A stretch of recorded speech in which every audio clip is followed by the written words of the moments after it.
So yesterday we were discussing about Surah Al-Fatiha, and tonight is about Surah Al-Baqarah, the first 7 verses.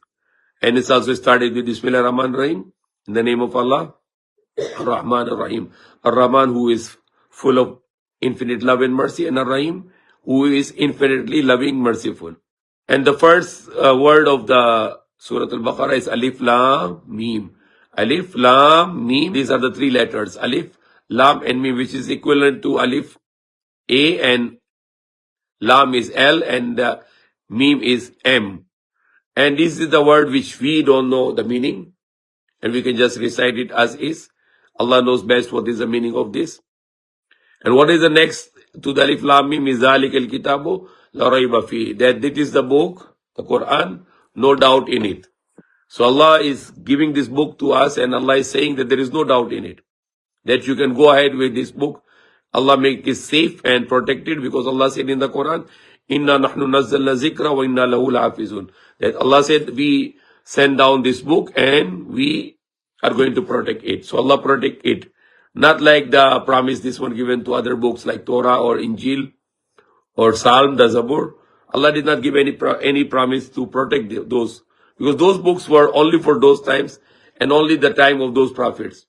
But the Prophet Muhammad is prophet until the day of judgment. So Allah sent his last book to the last messenger, to the last prophet, and that's until the day of judgment, until the end of the world.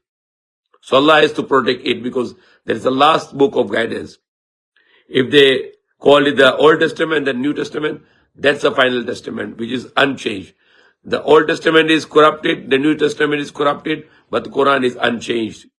And we have a proof for this. For example, if you can see in the Old Testament, it's full of doubts. Example, just Genesis, the first page of the Old Testament, or the first page of the Bible. That God created the heavens and the earth in the 7 days, and on the 7th day he rested. So it is already a contradiction, because God is the powerful, who doesn't need any rest. If God needs rest, he's just like a creation, who need to get tired and who need to rest. And if the God is resting and the people need him, and the God said, I cannot help you because I'm rested. So this is already contradicting a contradiction in the Bible. In the first page, the God is saying that on the 7th day he rested. So it is already weakness.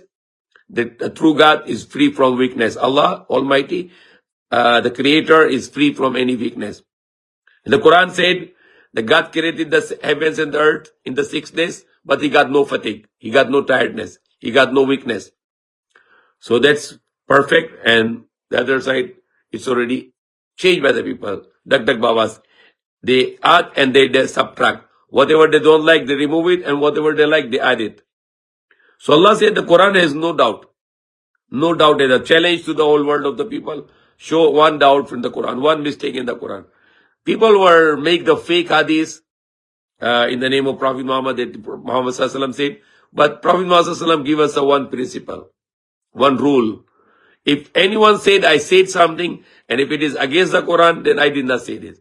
So the Quran is a tester. The Quran can remove the fake hadith from us. Okay, so every time people will try to fabricate hadith for their personal agenda or their own agenda, then it will be always conflicting with the Quran, and the Quran can reject it. You can try it. It's very obvious that anytime the fake hadith will say something, it will be easily to be rejected by the Quran. For example, there is a fake hadith about the age of Aisha radiallahu anha, that the Prophet Muhammad sallallahu married to Aisha, his wife, when she was 6 years old, and he started to live with her when she was 9 years old. And this is already fake hadith. Why? Because the Quran says the marriage can be only with the Nisa. And Nisa means as a woman. Okay? So even though this is hadith in the Bukhari, it is rejected by the Quran, because the Quran said the marriage is only to the Nisa, the woman. Woman means when a girl is become a woman, she is already a woman, she can marry. Okay, so that's very clear. I mean to say that no one can say the 6 years old can be a woman. No one can accept it in any time in the history. And we have many hadiths. We have many hadiths that Aisha was not 6 years old. She was 17 to 19 years old. There are many hadiths. I researched it. For example, the Aisha said, I become Muslim when my father became Muslim. And her father became Muslim when the Prophet was first year of his prophethood. And he married to Aisha after 12 years of his prophethood. So if Aisha was making shahada when she was first year of prophethood, she should be like 6 to 7 years old, because 3-4 years girl doesn't need to make shahada because she have no mind. So example, the Aisha makes shahada in 6 or 7 years old, and she marry after 12 years. So it means 6 or 7 plus 12 is 19 years old. But they're still not living together. She's still not living together. When migrated to Medina after 3 years, then she started to live together. So it means she was living together with Prophet Muhammad was living together with Aisha when she was like 22 years old. And he married her when she was 19 years old. And there are other hadiths also to prove that this 6 and 9 years age is fake. And example, the Prophet Muhammad, he has only one wife, Khadija, when he was only 25 years old, and Khadija was 40 years old, and she was 3 times widow. She was 3 times widow. And he married and he was very happy with her all his life. She was only one wife. Another 13 plus 15. For 28 years. Prophet Muhammad was already 53 years old. Then he has only one wife, and then Khadija died. And then he married to a woman, Sauda, to take care of his children, and she was 50 years old. And he brought her home. And he did not brought Aisha home because she was 19 years old. And then she started to grow herself with eating more healthy food. And then she married to Prophet Muhammad married to Aisha when she was migrated to Medina after 3 years, the time of the Battle of Badr, when she was around 22 years old. So everything we can reject with the Quran. The fake hadith can be rejected with the Quran. So many things. For example, whatever the hadith you can, if you see it is contradicting the Quran, you can reject it. But in case of us, we have a Quran which is unchanged, which is perfect, without any mistake. Not like the Christian, their Bible is already corrupted. Everywhere in the Bible there is changes. So many changes there. So many corruptions there. So many contradictions there. And it's not just the word of God there. There is word of the prophets there. There is word of the historian there. There is word of the kings there. There is word of the people there.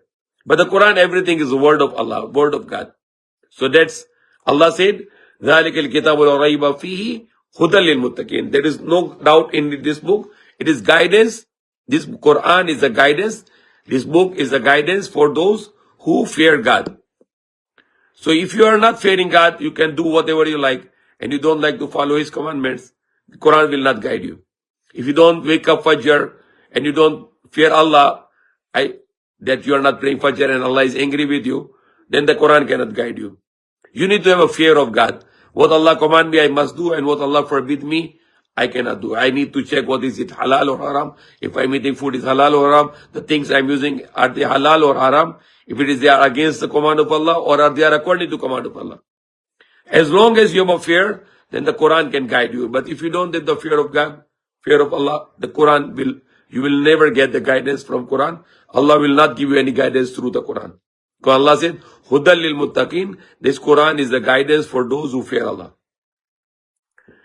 Alladina yu'minuna bil ghaibi, and those who believe in unseen. Those who believe in unseen. Unseen doesn't mean the blind faith. Unseen means you did not see Allah with your eyes, but you know Allah with your heart. You know Allah with your mind. Because we see the creation, and we know that this creation is made by someone. We see this big universe.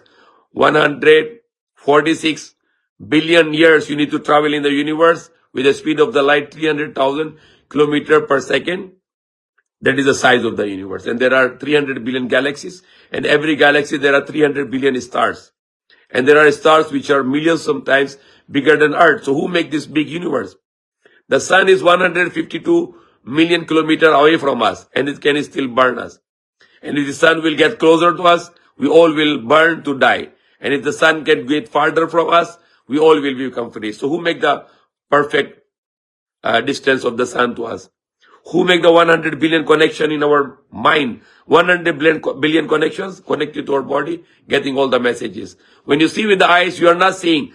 Our brain is interpreting what you are seeing.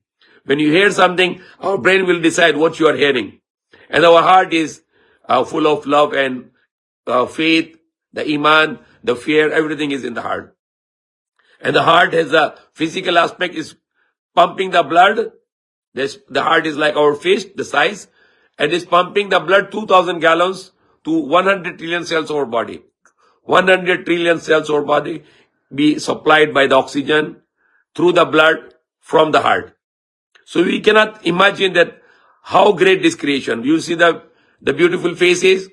Who make these beautiful faces? Who make this great artistry in the universe? Who make this greatest design in the universe? So there is a designer, there is an artist, there is a maker of faces, there is a creator of this universe, there is a creator of everything. So we believe Allah with authority. We believe Allah with evidence that there is a God who is doing this, who is rotating the sun and moon, who is making day and night, who bring out the fruits from the tree, from the soil, who make these animals for us. So everything we believe with authority, with evidence, with perfection. If you don't believe in God, then you don't believe in yourself. Who made you? Who created you? You were not created. We were not created by our parents, not by the government, not by the people. Somebody created us, and that creator is our God, and we believe in him with authority, with evidence. Those who believe in unseen, we did not see paradise, we believe in it. We did not see the hellfire, we believe in it. We believe in the prophets of Allah, we believe in the books of Allah. With evidence. Quran is full of evidence. Whatever is in the universe, it's mentioned in the Quran. Everything. For example, the first verse of the Quran, Iqra bismi rabbika alladhi khalaq Iqra bismi rabbika alladhi khalaq al-insana min alaq. Allah said that we created man from alaq. And alaq has three meanings. One meaning of alaq is something cling in the uterus. Something cling. The other meaning is look like a blood clot. And the another meaning is look like a leech. And when the Dr. Keith Moore, the Canadian anatomy professor, when he saw in the early stage of embryo, perfectly the same. The initial age of embryo is look like clot. It's look like a leech. And it's not just look like a leech, it's clinging in the wall of the uterus and sucking the blood to grow up the fetus. And that's mentioned it in the Quran 1,450 years ago, when there was no ultrasound machine. And there are such kind of hundreds of evidence in the Quran that there are things which is not known before, it's already mentioned in the Quran. Like universe, how is it started, is mentioned in the Quran.